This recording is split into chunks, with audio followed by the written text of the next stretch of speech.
Hello everyone, how are you doing? This is MD Tech here with another quick tutorial. In today's tutorial, I'm going to show you guys how to delete user profiles in the Microsoft Edge web browser. So this should hopefully be a pretty straightforward process here, guys, and without further ado, let's go ahead and jump right into it.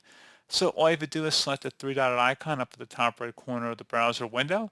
Go ahead and left click on that, and then you want to go down and select the settings button. On the left side, select Profiles, and then on the right side, you want to go and just locate your profile over here at the top, and select the three-dotted icon next to it that says More Actions when you hover over it. Select the Remove button. This will permanently delete browsing data like favorites, history, and passwords from this device. Select Remove Profile. So there you go, guys. Pretty straightforward process. And as always, thank you for watching this brief tutorial. Do glad I was able to help you out. And I do look forward to catching you all in the next tutorial. Goodbye.